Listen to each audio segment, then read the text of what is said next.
Hari ini kita akan lanjutkan kembali, kita akan belajar kebenaran firman Tuhan. Kita harus benar-benar hidup kita ini menghidupin firman, bukan hanya sekedar kita mengerti saja, tapi kita harus praktekkan. Dalam praktek hidup kita ini harus mencerminkan karakternya Kristus yang manifestasi dalam kita ini membangun hubungan dengan orang lain. Karena dalam kehidupan hari-hari kita akan selalu berhubungan dengan orang yang bermacam-macam. Bisa saja itu orang bertobat, atau orang tidak bertobat, atau orang gereja, atau siapapun juga. Nah, justru waktu kita membangun hubungan dengan orang itu harus memanifestasikan dari karakternya Kristus. Jangan malah menjadi orang itu ya sudah mengerti firman malah belagu, sombong, merasa hebat, merasa pinter. Sudah merasa bertobat, merasa rohani dan yang lain direndahkan. Kita setelah kenal Tuhan, ya semakin kenal Tuhan, kita itu harusnya rendah hati loh. Memiliki karakter yang benar-benar berubah menjadi serupa segambar dengan Tuhan, bukan menjadi orang yang serampangan dan sembrono. Saya perhatikan ada orang-orang yang terlibat pelayanan, mungkin punya gelar tinggi, punya jabatan, sudah rajin ibadah, rajin menyumbang di gereja. Tapi kalau kita ini cara memperlakukan kita dengan orang lain itu tidak sesuai, tidak tepat, ujung dari kehidupan kita ini jadi batu sandungan. Bukankah hukum yang pertama dan kedua itu seperti kembar siam? Hukum pertama, kasihlah Tuhan Allahmu dengan segenap hatimu, dengan segenap kekuatanmu, segenap akal budimu, segenap jiwamu. Di hukum keduanya adalah kasihlah sesamamu seperti dirimu sendiri. Praktek kekristenan kita mengasihi sesama kita seperti diri kita sendiri, termasuk orang yang menyebalkan, termasuk orang yang mengecewakan, termasuk orang yang menyakitin, termasuk orang yang mengkhianatin. Justru kita harus bisa mengasihi seperti diri kita sendiri. Bukankah Yesus sudah kasih contoh? Alkitab katakan ketika ada orang yang menyakitin kamu, doakan, berkati. Jangan simpan dendam, jangan simpan sakit hati. Karena kita harus memanifestasikan dari perbuatan Tuhan. Saya sudah bilang berkali-kali, kata Kristen pertama kali disebut di Antioquia, artinya pengikut Kristus, ngikutin gaya hidupnya Yesus. Bagaimana dengan kekristenan yang hari ini yang kita hidupin? Benar nggak menghidupin gaya hidupnya Yesus? Praktek kehidupan kita mempermuliakan nama Tuhan lewat sikap, tindakan, dan perbuatan kita. Kita bisa memuji Tuhan, mempermuliakan nama Tuhan di dalam gereja, tapi belum tentu dalam praktek hidup mempermuliakan nama Tuhan. Ya percuma saja, sia-sia saja. Kita harus tahu bagaimana menghidupin firman. Praktek hidup kita sehari-hari, ketemu orang, bergaul dengan orang, deal bisnis dengan orang, bekerja di kantor, berkarir, semuanya harus mencerminkan kemuliaan nama Tuhan lewat sikap, tindakan, dan perbuatan kita. Makanya kita harus tahu bertindak dengan tepat. Kita harus tahu ngomong dengan tepat. Kita akan ngerti ngomong dengan tepat, bersikap dengan tepat kalau kita ini selaras pikiran kita, perasaan kita, kemauan kita, kehendak kita ini dengan firman. Bersyukur Bapak Ibu masih mau mendengarkan apa yang saya ajarkan, apa yang saya khotbahkan. Sehingga ketika engkau mendengarkan firman, saya berdoa hidupmu diubahkan. Saya berdoa untuk orang-orang yang rajin dengerin apa yang saya sampaikan. Lebih dari 6 bulan dengerin saya terus, pasti hidupmu diubahkan. Saya berdoa itu benar-benar terjadi. Tapi kalau Bapak Ibu udah dengerin banyak khotbah pendeta, tapi hidupmu tidak berubah, perlu dipertanyakan, berarti ada yang tidak benar yang harus diperbaiki. Kehidupan kita harus bertolak. Semakin hari semakin diubahkan menjadi serupa segambar dengan Tuhan. Prakteknya dalam kehidupan sehari-hari, bagaimana kita memperlakukan orang lain yang status sosialnya lebih rendah dari kita. Bagaimana kita memperlakukan pembantu, sopir, pegawai, karyawan, atau orang OB mungkin, atau siapapun yang status sosialnya lebih rendah dibanding kita. Bagaimana kita memperlakukan sesama kita, bagaimana kita memperlakukan orang tua kita, bagaimana kita memperlakukan orang yang menyakitin dan melukain kita. Kita harus tahu bertindak dengan tepat. Kalau tidak, percuma saja kita bisa kelihatan rohani di gereja, tapi hidupmu jadi batu sandungan buat anakmu, buat istrimu, buat pembantumu, buat sopirmu, buat pegawaimu, buat sesama teman gereja. Hidupnya jadi batu sandungan, bikin trouble terus. Percuma dan sia-sia kalau rajin ibadah tapi kelakuannya busuk, bejat, jahat. Bapak Ibu, kita harus benar-benar realita kehidupan kita ini berkemenangan dalam segala sisi loh. Karakter, sikap, tindakan, perbuatanmu, pekerjaanmu. Bagaimana kamu membangun hubungan dengan orang lain harus benar di hadapan Tuhan. Sekarang kita akan lihat di 1 Timotius pasal yang kelima, ayat yang pertama. Janganlah engkau keras terhadap orang yang tua. Kita nggak boleh keras sama orang yang tua. Kita mesti menghormatin orang yang lebih tua. Saya bertemu dengan beberapa orang yang lebih tua, saya ngobrol-ngobrol dengan mereka. Ternyata orang yang lebih tua pingin dihormatin, pingin diakui sebagai orang yang lebih senior. Ya, kita memang harus lakukan itu. Saya benar-benar harus hidupin firman. Saya akan hidupin ini, saya akan perlakukan orang tua lebih baik, orang yang lebih senior dengan saya. Bahkan saya pun sampai hari ini menghormatin orang-orang hamba-hamba Tuhan yang lebih senior dari saya. Mereka lebih kenal Tuhan duluan. Setiap orang hamba Tuhan punya perjalanan hidup masing-masing. Sekalipun dia mungkin tinggal di pedalaman, di kampung, di kota-kota kecil, saya hormatin, saya respect dengan mereka orang yang lebih senior. Jangan mentang-mentang kita yang baru pelayanan mungkin mengerti firman, dipakai Tuhan, terus kita lebih sombong belagu. Nggak ada gunanya. Kita sama siapapun loh, harus menghormati. Jangan terlalu keras, apalagi dengan orang tuamu sendiri. Jangan keras, jangan maki, jangan keluar kata kasar. Urusin orang tuamu, hormatin mereka. Kalau Alkitab ngomong jangan kau keras terhadap orang yang tua, melainkan tegurlah dia sebagai bapa. Berkali-kali saya konselingin rata-rata orangnya di atas umurnya saya. Ada yang 70, ada yang 80 bahkan konseling dengan saya. Saya anggap mereka adalah orang tua saya. Saya mesti ngomong dengan baik, ngomong dengan sopan, saya hormatin mereka. Apalagi orang-orang yang benar-benar jadi teladan, hidupnya benar di hadapan Tuhan, hidupnya sepanjang hidupnya, dan mereka jadi berkat. Saya benar-benar respect dan hormat dengan orang seperti itu.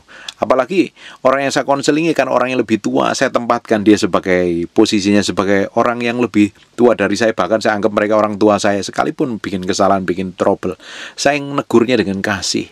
Bapak Ibu, apalagi yang ada hubungannya dengan darah kita, saudara daging kita, saudara kita, paman kita, orang tua kita terutama, atau pemimpin rohanimu di gereja yang lebih senior, belajar hormatin, jangan ngomong serampangan. Mentang Bapak Ibu, ketika ada orang yang berdosa di masa tuanya, di umurnya yang udah lebih senior, melakukan dosa, melakukan kesalahan, terus kita berlaku kasar, tidak bisa seperti itu. Alkitab katakan kok, jangan kok keras terhadap orang yang tua kok, melainkan tegurlah dia sebagai bapa. Suruh nganggap sebagai orang tua, tegur dengan hikmat dan kebijaksanaan.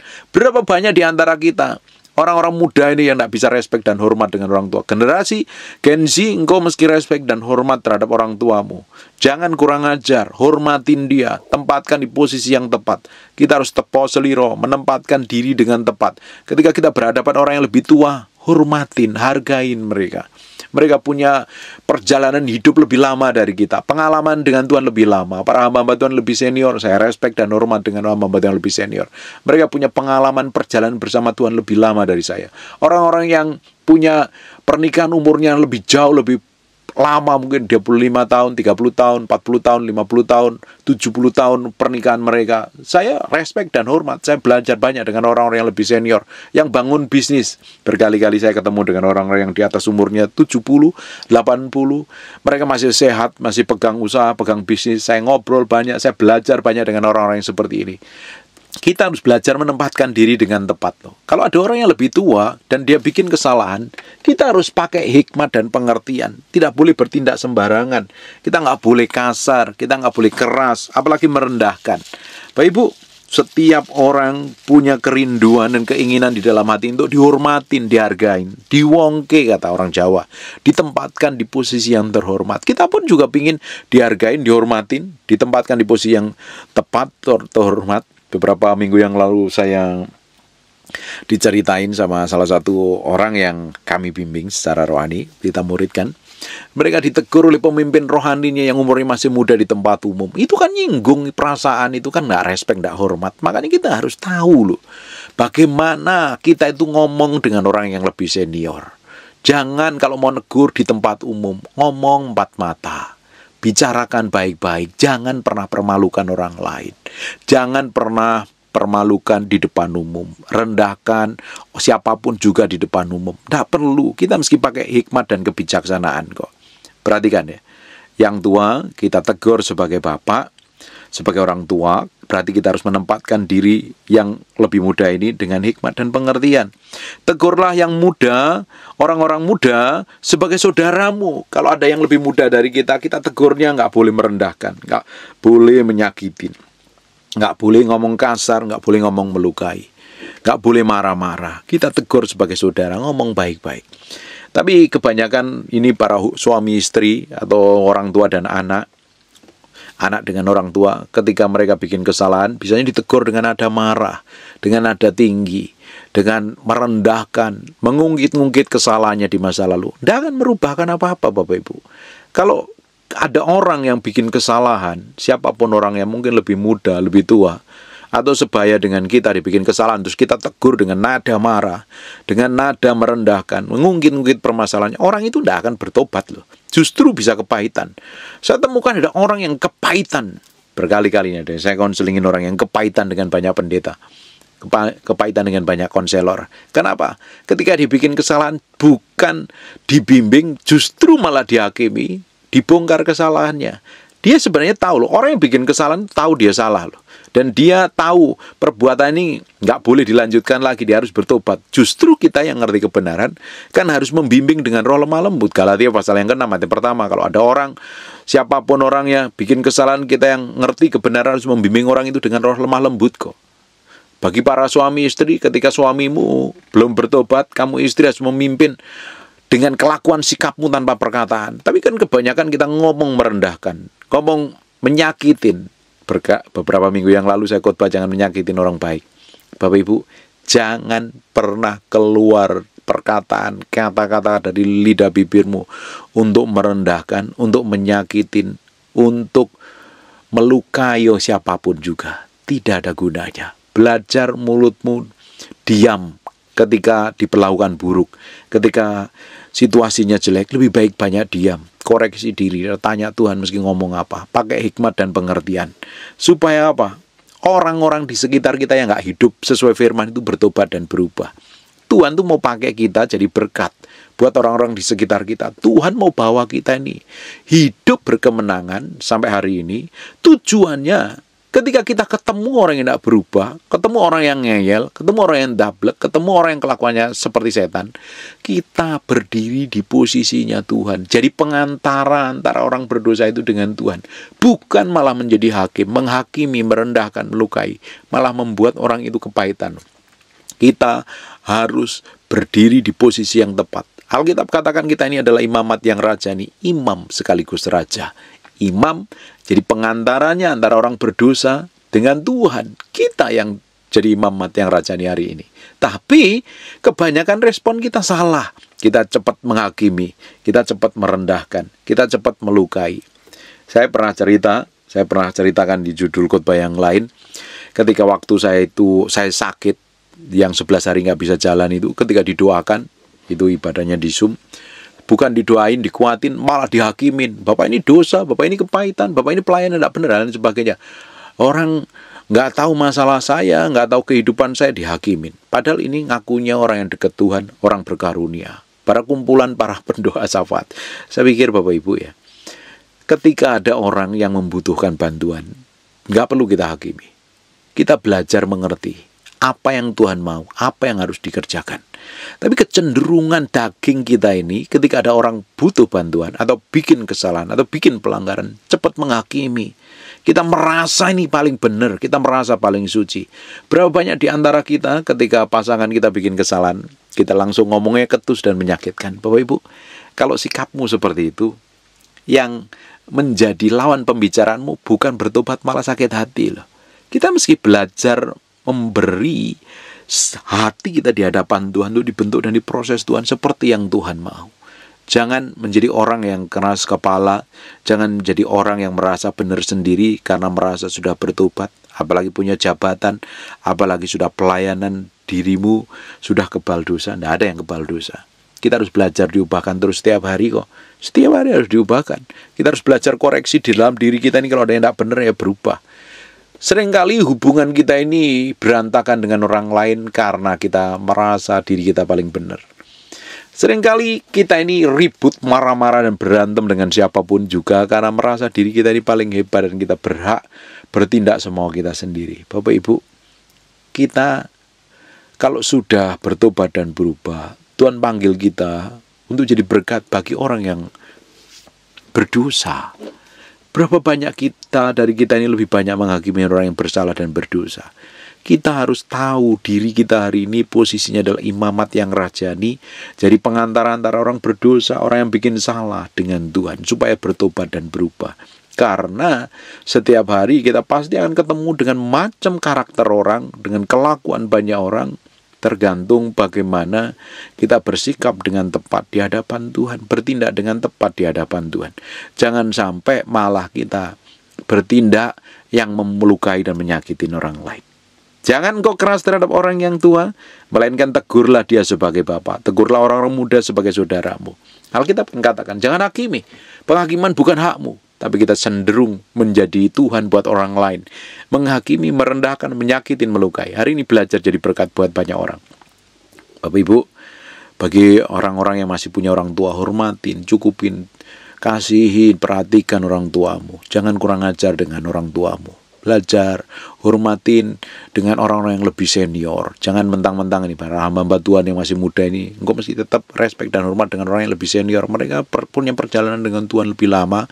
Kita harus belajar menghormatin. Jangan kurang ajar, mentang-mentang masih muda dipakai Tuhan, diurapin Tuhan karunia jalan, jemaatmu lebih banyak, terus yang lebih senior jemaatnya sedikit, terus kamu hormatin. Kamu tidak memposisikan dirimu dengan tepat. Belajar respect dan hormat. Perhatikan ya, perempuan-perempuan tua sebagai ibu. Kalau negur orang perempuan-perempuan yang lebih tua sebagai ibu, dan perempuan muda sebagai adikmu, dengan penuh kemurnian. Dengan penuh kemurnian ini penting sekali. Saya sering banyak ngonselingin para ibu-ibu yang udah tua karena konflik dengan anaknya, mertuanya, mantunya, dengan suaminya. Saya belajar menghormati mereka. Posisinya saya posisikan sebagai orang tua saya. Saya mesti belajar menghormati. Ketika saya menegur orang-orang yang lebih muda, saya perhatikan dengan sikap hati saya, juga tetap memiliki kemurnian dan ketulusan, supaya perjalanan kehidupan mereka itu benar di hadapan Tuhan. Bapak Ibu, kalau kita ini nggak menjaga kemurnian hati kita ini akan mudah tercemari lah, dengan banyak hal. Kita mesti belajar melihat sampai kedalaman batin kita. Kalau didapatin sesuatu yang murni, tidak berkenan di hadapan Tuhan, ya beresin. Kan kita mau sedang disempurnakan. Kita sedang dalam perjalanan diubahkan menjadi serupa segambar dengan Tuhan. Yang ayat 3, hormatilah janda-janda yang benar-benar janda. Ini benar-benar janda, kita harus belajar menghormati. Mereka adalah single parent. Tetapi jikalau seorang janda mempunyai anak atau cucu, hendaknya mereka itu pertama-tama belajar berbakti kepada kaum keluarganya sendiri dan membalas budi orang tua dan nenek mereka. Karena itulah yang berkenan kepada Allah. Hormatin orang tuamu, hormatin nenekmu, hargain mereka. Belajar ini. Bagi para janda, jangan fokus pada dirimu sendiri, terus kelayapan kemana-mana. Belajar mengekang dirimu dengan baik. Di ayat yang kelima, sedangkan seorang janda yang benar-benar janda, yang ditinggalkan seorang diri, menaruh harapannya kepada Allah, dan bertekun dalam permohonan doa siang dan malam. Ini penting sekali. Tapi seorang janda yang hidup mewah, ini udah janda, warisannya banyak, hidupnya mewah dan berlebihan. Alkitab katakan, ia sudah mati selagi hidup. Peringatkanlah hal itu juga kepada janda-janda itu agar mereka hidup dengan tidak bercela. Tapi jika seorang yang tidak memelihara sanak saudaranya, apalagi seisi rumahnya, orang itu murtad dan lebih buruk daripada orang yang tidak beriman. Perhatikan, ketika Bapak Ibu diberkatin Tuhan, Tuhan tuh punya maksud dari setiap berkat yang kita terima. Pasti ada tujuan ilahi. Pertama-tama yang Bapak Ibu mesti perhatikan adalah orang tuamu dan sanak saudaramu. Di ayat 8 ngomong seperti ini. Tetapi jika ada seorang yang tidak memeliharakan sanak saudaranya, apalagi seisi rumahnya, sanak saudaranya seisi rumahnya, orang itu murtad, lebih buruk dari orang yang tidak beriman. Ini penting sekali. Belajar berbagi, belajar menjadi orang yang bisa dipercaya di hadapan Tuhan. Dan yang terbukti telah melakukan pekerjaan yang baik seperti mengasuh anak, memberi tumpangan, membasuh kaki saudara seiman, menolong orang yang hidup dalam kesesakan. Pendeknya mereka telah menggunakan segala kesempatan untuk berbuat baik. Belajar melakukan yang terbaik setiap hari dalam segala hal. Sepanjang Tuhan masih berikan umur panjang, sepanjang Tuhan masih beri kita ini kesehatan, artinya Tuhan masih mau melakukan sesuatu yang ilahi dalam hidup kita. Tuhan pingin hidup kita ini jadi berkat, ditempatkan dimanapun. Kita menjadi berkat, kita menjadi orang yang bisa dipercaya Tuhan. Kita benar-benar memakai hidup kita ini dengan waktu yang ada ini untuk kemuliaan nama Tuhan. belajar semakin hari, di mana akun Bapak Ibu berada, jadi berkat. Ketemu orang yang menyebalkan sekalipun, responmu harus benar, sikapmu harus benar. Jangan terpancing untuk marah, jangan terpancing untuk sakit hati, tidak ada gunanya. Merugikan dirimu sendiri. Karena Bapak Ibu, ketika Bapak Ibu kenal Tuhan, kenal firman, hidupmu dipanggil itu jadi berkat bagi banyak orang.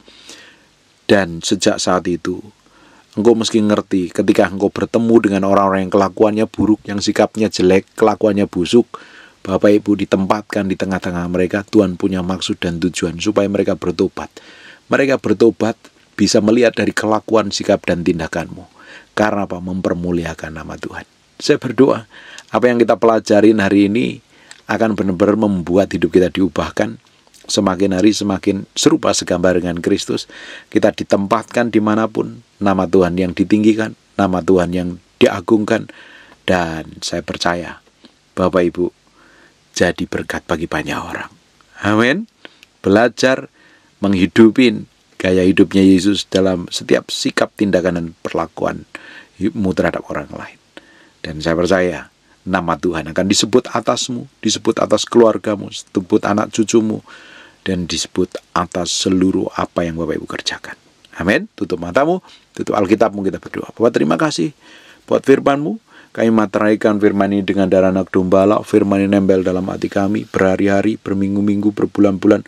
Firman ini jadi kehidupan, dan namamu berdoa setiap orang yang mendengar firman ini diubahkan, dijamah Tuhan, dipulihkan, diberkati. Dan terima kasih Tuhan, kami kembalikan untuk hormat kemuliaan bagi namamu. Mau berdoa untuk orang yang sakit dan mengalami kelemahan tubuh oleh bilur Yesus, oleh darah Yesus, jadilah engkau tahir, jadilah engkau pulih, jadilah engkau sehat seperti sedia kala. Dalam nama Yesus, haleluya, amin, and God bless you. Percuma kalau kita datang ibadah ini, kalau Bapak Ibu nggak terima sesuatu. Bapak Ibu akan terima sesuatu ketika roh Tuhan mengurapimu. Engkau pulang jadi orang yang diurapin Tuhan. Bangkit berdiri sama-sama.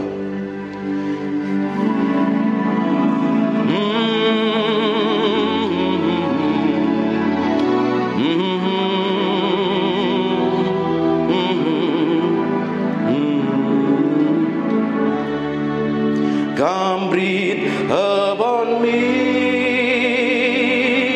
breath of God. Breathe upon me, Spirit of the Lord.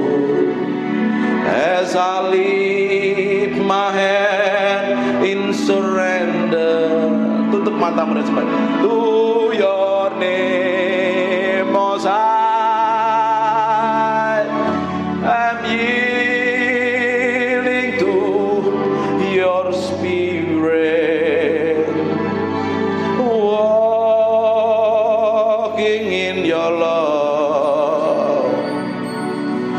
Jesus, I adore. Jesus, I adore. Jesus, I adore your holy name. Come breathe upon me, breath of God.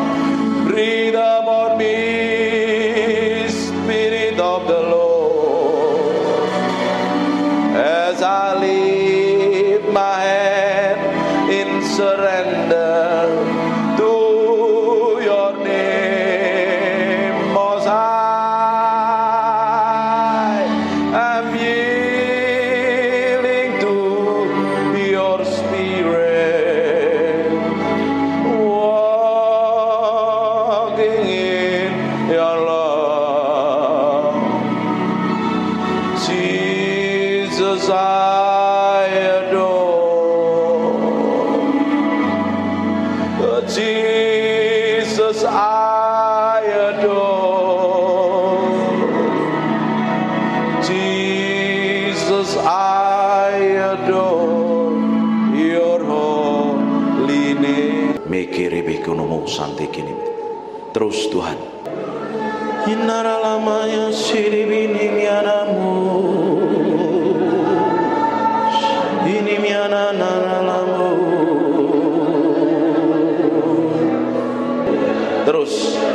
Angkat suaramu sembah Dia.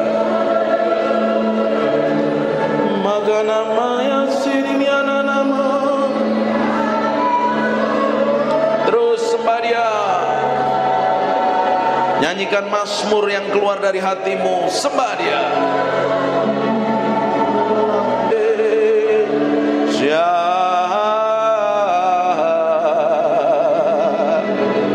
Ini miana lambu.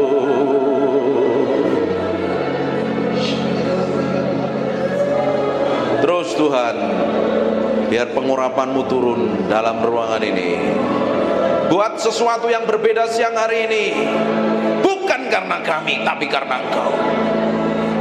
Hadirat-Mu memenuhi orang yang haus dan lapar akan Engkau. Urapan-Mu sedang turun dalam ruangan ini. Terus semakin kuat. We thank You, we praise You, we adore You. We thank You, we praise You, we adore You. Terima kasih siang hari ini. Terima kasih Tuhan. Terima kasih. Terima kasih.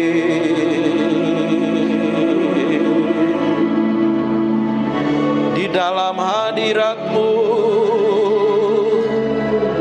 kami diupahkan mengenal Engkau. Di dalam hadirat-Mu kami mencintai-Mu.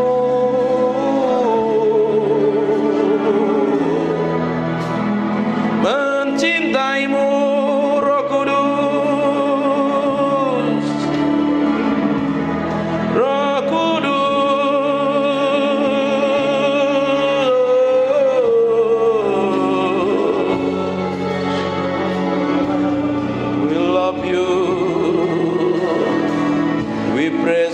adore You. Tetap tinggal di dalam hadirat-Mu, sebab kami mencintai-Mu.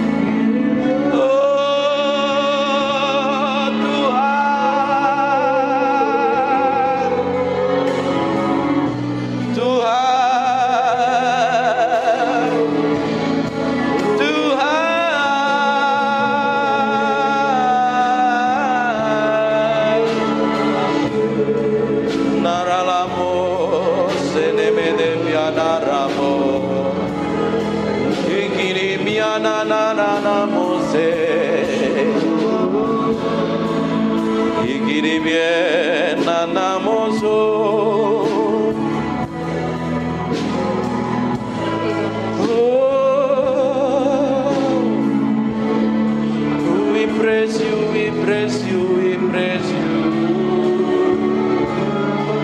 We praise You, we praise You.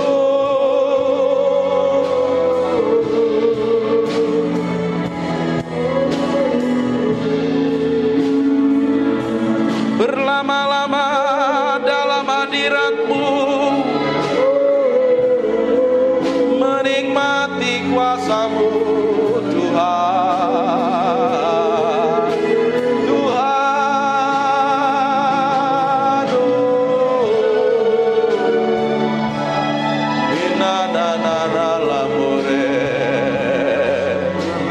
ikinemiananaranamu.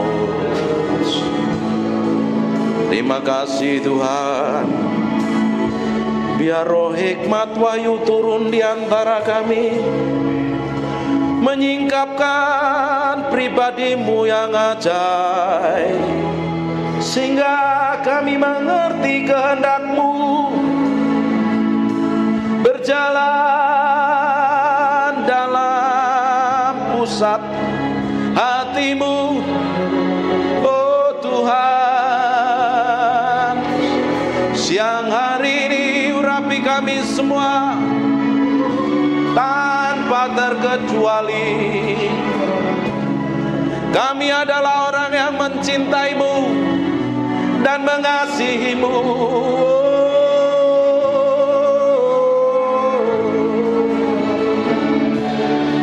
Haleluya, haleluya, haleluya.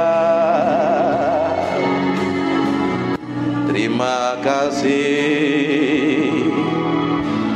Yang merasakan hadirat Tuhan kasih tepuk tangan yang meriah.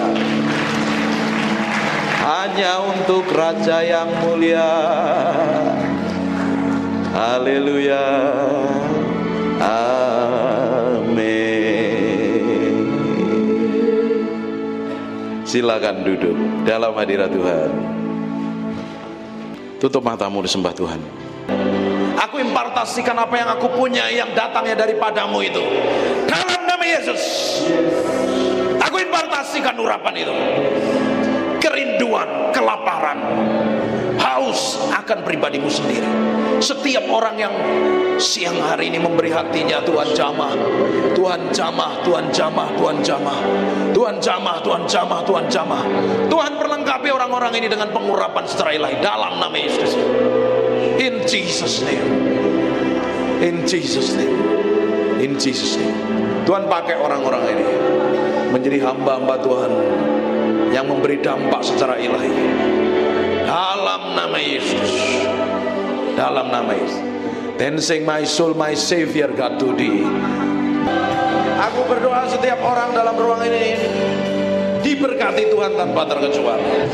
Setiap orang, hamba-hambamu ini diberkati Tuhan, pulang membawa berkat ilahi. Hamba berdoa, apa saja yang dikerjakan tangannya Tuhan bikin berhasil. Pelayannya tambah hari tambah naik terus, tambah diurapin terus. Dikirim jemaat baru dari barat, timur, utara, selatan. Dibikin sukses dan berhasil. Dan sampai garis akhir, kami semua didapati menjadi orang yang berkenan di hadapan Tuhan. Terima kasih Tuhan tanpa terkecuali.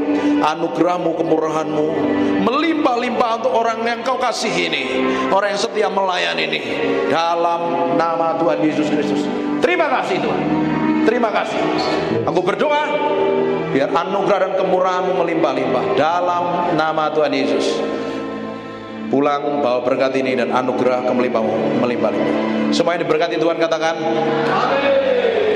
God bless you.